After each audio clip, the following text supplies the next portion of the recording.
Authorities in the US Midwestern city of Minneapolis have been dealing with more protests this weekend. There's been unrest since the fatal shooting of 37-year-old mum Renee Good. Meanwhile, the Trump administration is beginning investigations into the Minnesota governor, Tim Walz, and the Minneapolis mayor over alleged obstruction of federal law enforcement. In Minneapolis, federal agents clashed with protesters once again Friday, including when one protester in an animal mask danced in the street outside of the Whipple Federal Building, which has become ground zero for anti-ICE protests in the city. Federal agents quickly approached that person and forced them to the ground. When we think about where the chaos is coming from, who is creating these violent environments, those are ICE agents. That's Border Patrol. Local leaders are placing the blame for the current climate in the state on the Trump administration. What we're seeing on our streets is unnecessary abuses of force. This is an invasion for the sake of creating chaos by our own federal government to interrupt the daily lives of tens of thousands of people.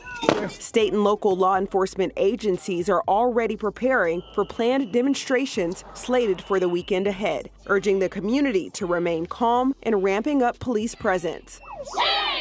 While peaceful expression is protected, any actions that harm people, destroy property, or jeopardize public safety will not be tolerated.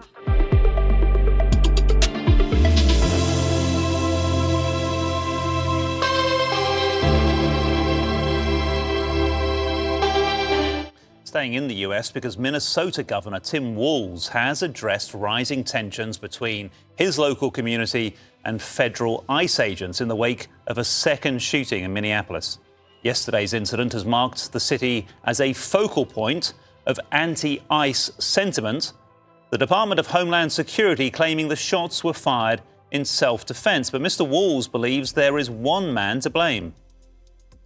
Let's be very, very clear. This long ago stopped being a matter of immigration enforcement.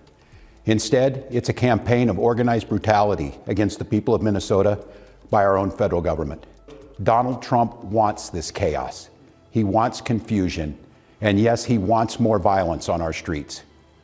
We cannot give him what he wants. The US president has now threatened to invoke the Insurrection Act in the state, writing on social media, if the corrupt politicians of Minnesota don't obey the law and stop the professional agitators and insurrectionists from attacking the patriots of ICE who are only trying to do their job, I will institute the Insurrection Act and quickly put an end to the travesty that is taking place in that once great state. No, we just discussed it, that it was one of the options that he had constitutionally. And we talked about the fact that we're going to continue our operations in Minneapolis and have the resources that we need to get the job done.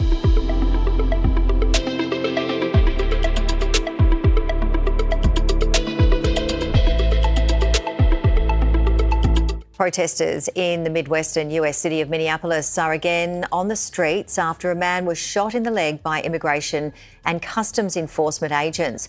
President Donald Trump has threatened to invoke the Insurrection Act against the city, which would allow him to deploy troops. This is the soundtrack to life in Minneapolis. Word has spread of ICE immigration agents patrolling this area.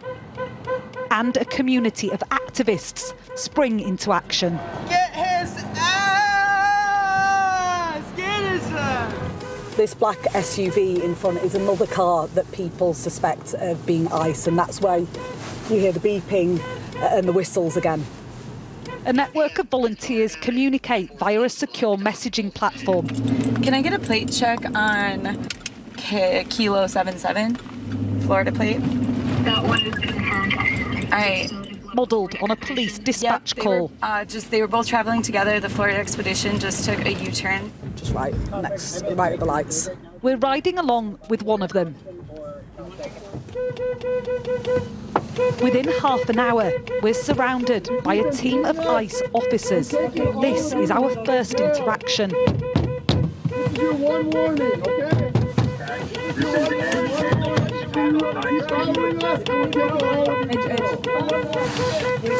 Two ICE vehicles are heading north. Those officers just approached the car and they said if we in this car continue to impede them, that they'll break the windows. We're going to take you out of the vehicle, and we're going to forcefully take you out of the vehicle. We're going to take you out of the vehicle. You're on camera, okay? A while later, they're back again. Still, no laws have been broken. 3,000 ICE officers have been sent to Minneapolis, some of them with only a couple of months' training. We're driving when we see a woman at a bus stop. Now. ICE agents jump out of their car and pursue her down the middle of a main road. Excuse me, sir, do you have a warrant for this lady's arrest? Excuse me, do you have a warrant for this lady's arrest, sir? So you don't have an ID? She tells officers she's an American citizen.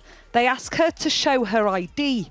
When she can't produce one, she's frog-marched to a police vehicle and taken away.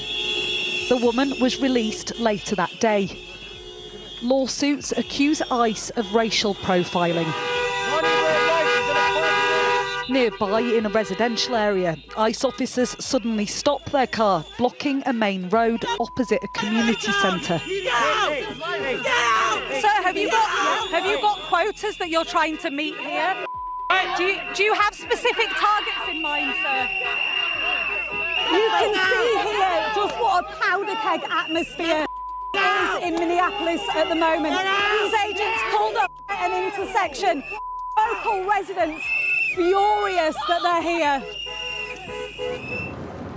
A short drive away, we're in an industrial area where ICE have been arresting people. This is an area with a lot of warehouses and businesses, and we've had reports that ICE are surrounding one of these businesses. When we arrive, officers have just left. Panicked people fleeing the area. Luckily, we saw them across the street, walking over here. Thankfully, we were able to lock our doors and deny them entrance. They didn't have warrants then? No warrants. They're coming here on the off chance? Yeah, indiscriminately, just your skin tone, your type of job and everything, that's what they're targeting. But yeah, unfortunately, they did get one person. They took one of your employees? Yes. I am a U.S. veteran. I'm a citizen. For once in my life, I'm thinking I'm back in Afghanistan. So really think about that implication. This is not a combat zone. This is America. This is not what I fought for. I don't stand for this. For some here, it feels like ICE is everywhere. This is a community on high alert and ready to resist.